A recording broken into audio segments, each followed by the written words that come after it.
ازيكم عاملين ايه؟ يا رب تكونوا بخير.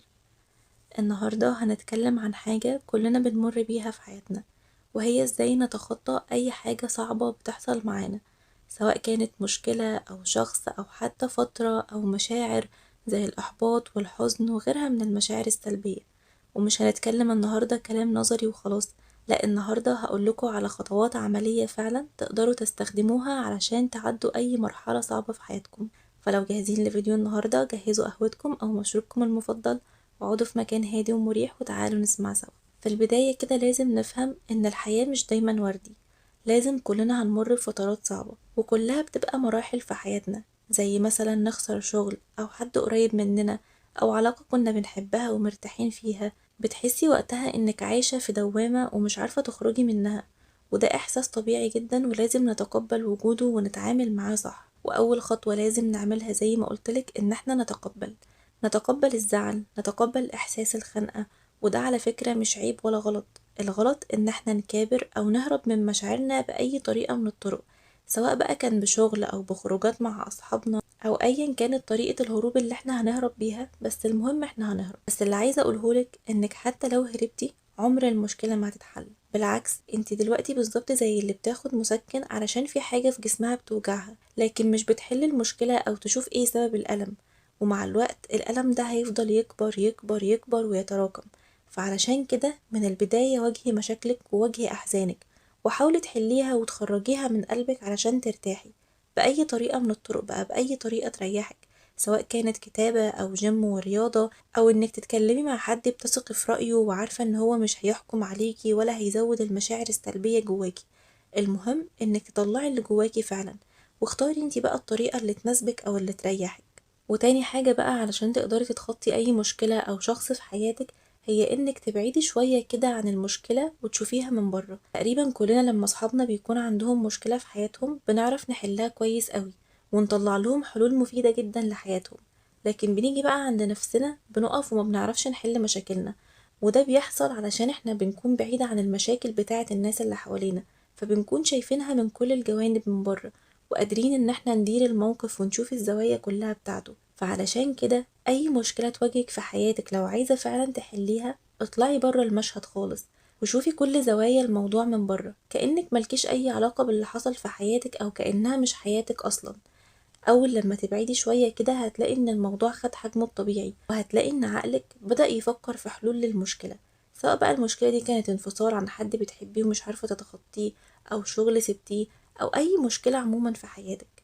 وبعد بقى لما تشوفي الموضوع من بعيد كده تبدأي تعملي خطة صغيرة كأنها فترة انتقالية أو مرحلة انتقالية في حياتك، تعملي فيها شوية حاجات صغيرة تخرجك من المود اللي انت فيه أصلا. والمهم جدا بقى في المرحلة دي انك ما تفضليش قاعدة مكانك وتبكي على اللبن المسكوب، لا، لانك لو فضلتي قاعدة ومقضياها نوم وتمسكي في التليفون وبعدين تقومي تنامي تاني وهكذا وتقضي حياتك كلها في السرير او في اوضتك عامة، عمرك ما هتقدري تتعافي او تتخطي. لازم تقومي وتنزلي وتتحركي وتخرجي من البيت، تشمي هوا نضيف، تشمي هوا جديد، تتمشي وتغيري جو وتطلعي الطاقة اللي جواكي. ومش بقولك اعملي ده من اول يوم في المشكلة او من اول يوم في الزعل، لا خالص، زي ما قلتلك قبل كده خدي وقتك واسمحي لنفسك ان هي تزعل وتعبر عن نفسها وعن زعلها، واعترفي كمان وادي لنفسك الحق في ان هي تعيش المشاعر دي براحتها خالص. زي ما يكون كده قدامك واحدة صاحبتك مرت بتجربة صعبة او مرت بحاجة مؤلمة وزعلانة جدا، وانتي بقى بتواسيها فبتقولها انه حقك تزعلي وان الموضوع فعلا صعب ويزعل. انتي كمان قولي لنفسك الكلام ده وطبطبي على نفسك واحتويها، وبعدين بقى بابدأي شوفي هتعالجي الموضوع ازاي. ممكن بقى انك تجربي تمشي نص ساعة في اليوم، او انك تطبخي لو انتي من الناس اللي عندها هواية الطبخ او الرسم او اي حاجة بتحبيها. المهم انك ما تستسلميش وتقعدي في مكانك وتقولي انا كده بسمح لمشاعري ان هي تكون موجودة، لا مش كده خالص. انا عايزاكي مثلا تدي لنفسك 3 ايام او 4 ايام تزعلي فيهم وتعيطي وتشتكي وتحاولي تحتوي نفسك وكل الكلام اللي قلناه ده، بس تكوني عارفة ان بعد الايام دي لما هتعدي انتي خلاص هتقومي وهتكملي ومش هتوقفي حياتك علشان اي حاجة حصلت. حتى لو مش بتشتغلي انزلي وشوفي شغل، دوري على شغل، الشغل هيغير مودك وهيعلمك حاجات جديدة في حياتك. ومهم قوي بقى كمان تخلي بالك انه لو لسه في اي طريق مفتوح قدامك بيزود المشكلة دي او بيصعبها عليكي تقفليه خالص. زي مثلا لو حد بيرن عليكي او حد بيكلمك وانتي مش عايزة الشخص ده يكلمك مرة تانية، يبقى تعملي بلوك او تغيري رقمك. لو في علاقة مثلا عايزة تتخطيها، يبقى تمسحي اي حاجة ليها علاقة بالموضوع ده وتتخلصي من كل الذكريات. وبعدين بقى نبدأ نبني نفسنا من اول وجديد، وواحدة واحدة وبالراحة. ما تضغطيش على نفسك علشان تنسي او علشان تتخطي، لا، اعتبريها كده زي التعويرة او الجرح اللي بيكون في جسمنا، بيحتاج وقت علشان يلتئم، وبيحتاج صبر وتطهير وعناية. واهم عامل بقى اصلا في رحلة التعافي دي كلها هو الوقت. الوقت قادر ينسيكي اي حاجة، بس المهم انك تكوني في البداية مقررة انك خلاص بجد فعلا هتنسي، ومش بتضحكي على نفسك وخلاص او بتسكني ألمك لفترة معينة وخلاص. وحاولي بقى ان يكون في حواليكي ناس بتدعمك، حد بتثقي فيه، حد قادر يفهم مشاعرك من غير ما يحكم عليكي وينتقدك. واهم بقى حاجة في الموضوع ده كله واللي لازم ما ننساهاش ابدا، لا وبالعكس احنا لازم نعملها في اول خطوة من الخطوات العلاج دي، ان احنا نقرب من ربنا اكتر. لان خلي بالك كل حاجة صعبة بنمر بيها في حياتنا ما هي الا درس وتذكرة من ربنا لينا علشان نرجع له تاني، وعلشان نعلق قلوبنا بربنا بس، وما نتعلقش بشغل ولا بشخص ولا بحلم ولا بهدف ولا اي حاجة في حياتنا. فخلي كل ما احنا بتمر بيها في حياتك هي منحة تقربك من ربنا اكتر وتزود ايمانك اكتر. صلي وادعي طول الوقت وتكلمي مع ربنا على طول. لما تعملي كده هتبقي عملتي اكتر من حل في وقت واحد، زي انك اول حاجة هتفضفضي، وكمان روحتي لربنا وهو اللي في ايده حل كل المشاكل. فكده كده ان شاء الله مشكلتك هتتحل، وهتبقي قربتي من ربنا اكتر وزودتي ايمانك اكتر.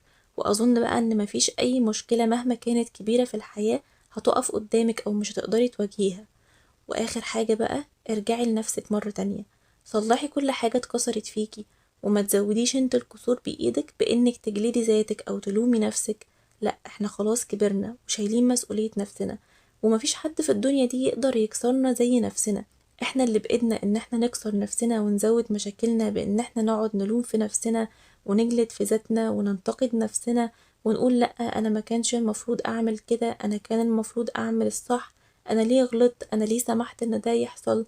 فانتي اللي بايدك انك تكسري نفسك، وانتي اللي في ايدك تقوي نفسك وتدعمي نفسك وتطلعي من اي محنة اقوى من الاول. فانتي القرار في ايدك في النهاية. وفي النهاية رحلة التخطي مش سهلة ابدا، ولا بتحصل في يوم وليلة. لا، دي رحلة هتاخد منك وقت وصبر ومجهود.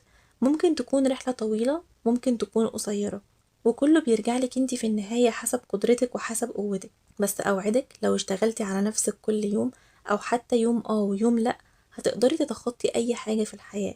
وما تقفليش ودانك عن الناس، اسمعي نصيحة الاكبر منك، ودوري بقى على بودكاست او فيديوهات تكون بتتكلم على مشكلتك نفسها او على الحاجة اللي تعباكي في حياتك، وابدأي طبقي النصايح والكلام اللي هتسمعيه.